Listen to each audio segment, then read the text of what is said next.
So our presentation is called Cool Light Stuff. Some of the cool light stuff we're going to be talking about are things such as invisibility suits, lasers, and maybe even possible time travel. That's using light to its full potential. But I'm not going to be talking about that. I'm just going to be talking about the basics of light and explaining it to you.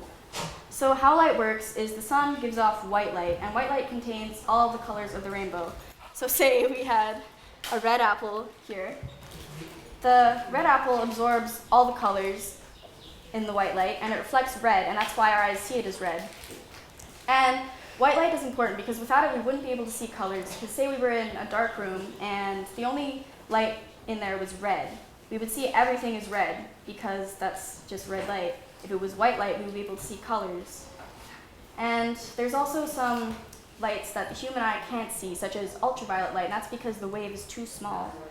Kind of similar to how dogs can hear sounds higher than we can. On to you, Cole. Okay, so my name is Cole McKay, and I'll be teaching you about how to create a real invisibility suit. But I first off want to start off by quoting my favorite philosopher, Kelvin and Hobbes, and they'll be introducing you to the idea of an invisibility suit. Haha, I've turned myself invisible. By removing my clothes, I can perpetrate any crime undetected. I have complete freedom. I can get away with anything. Kelvin, what on earth are you doing in the cookie jar without your clothes on? So, Kelvin's idea of an invisibility suit may be a possible reality now. There have been many breakthroughs recently, that mean invisibility suits are real possibilities. The breakthroughs came in the field of metamaterials, which is the science of pretty much creating a material that is non-natural to sort of this Earth, that would pretty much interact with light waves differently. One of the breakthroughs came when they figured out how to cloak an object from radio waves. This is how they cloak a plane from radar.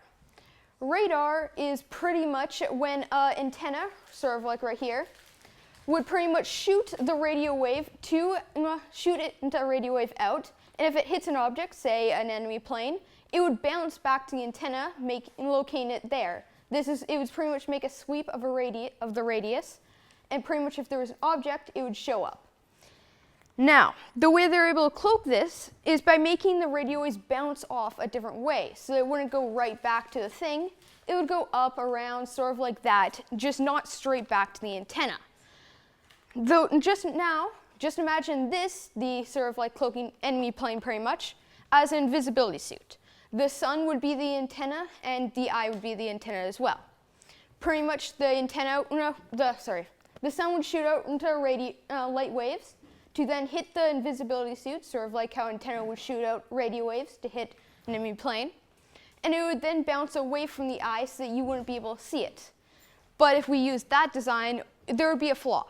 There would pretty much be a blank spot in our field of vision, and because the reason there would be a blank spot, if you use the example of a radar, where if it doesn't go back to the antenna, it wouldn't be there. But for us, we're still receiving light from all around it, so there would still be a blank spot to us because it'd sort of be like a frame of a picture. If there's no picture there, it's very noticeable.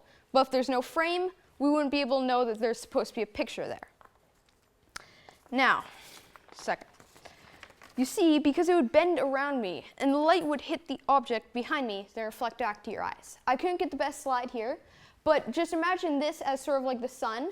It would go like this, bend around him, hit an object. Normally it doesn't have this radius, it would only be when it hits him. And it would bounce back, go around him again, and go to the dude's eye. So you'd pretty much be seeing the object behind me, not me though. Now, how they did this? The way they did this is by making a material that has tiny rings in them made of copper resonators. Resonators are pretty much a device that is able to interact with light waves, like to repel it.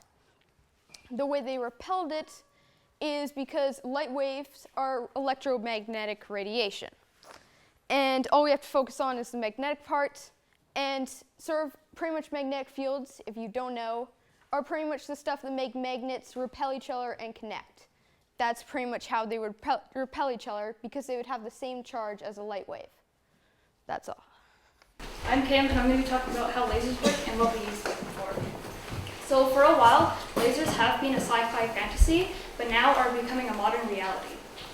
We use lasers for tons of things, like we use mini lasers for scanning your food at the grocery market, laser eye surgery, and guiding missiles. Do any of you guys have an idea of what we would use larger lasers for?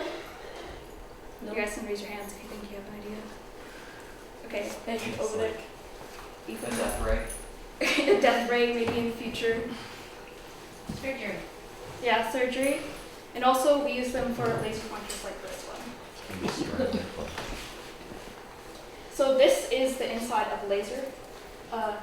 There is the part that the on and off button, two mirrors on either side, and like a tube of crystal or stained glass. In this laser, it'd probably be green stained glass since the laser is green.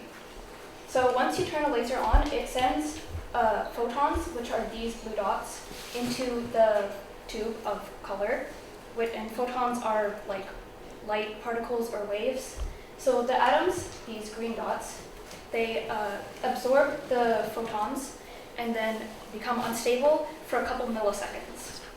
If the protons are bouncing off the mirrors and hit an already unstable atom, the atom produces twice the photons once it spits the photons out, thus creating a stronger light. But on this mirror, there is some mirror missing, so there is light that is able to escape, creating a laser beam, and that's how lasers work. Now on to Jalen. No, it's me. Oh, I thought it was My name's Caleb, and I'm going to be talking about if humans had eagle vision. So I'm going to talk about the eagles first. So eagles could be flying around in the sky. They can fly up to 10 to 15,000 feet in the sky. And they can also see a rabbit or the same size object from 10 to 15,000 feet, which is pretty cool. I don't know, like, if we had that vision, that'd be awesome. We could actually use that for a lot of other stuff, because we have a lot of tools and stuff for visions like binoculars and all that kind of stuff. But if we had eagle vision, that's just a big maybe, probably won't happen, maybe one day, I don't know. But we could scrap out binoculars and a bunch of other tools that we use today to enhance our vision, or even see through small cracks that we could do with using eagle vision. Like, for instance, I could be standing on a 10-story building and I could see ants go marching one by one. Or I could be chilling in the back bleachers at an NBA game and seeing NBA players' face clearly. If I'm like sitting on my couch right here, HD 3D TV right there, and be seeing it clearly. But with eagle vision, I could just be chilling in the black bleachers, seeing it like that.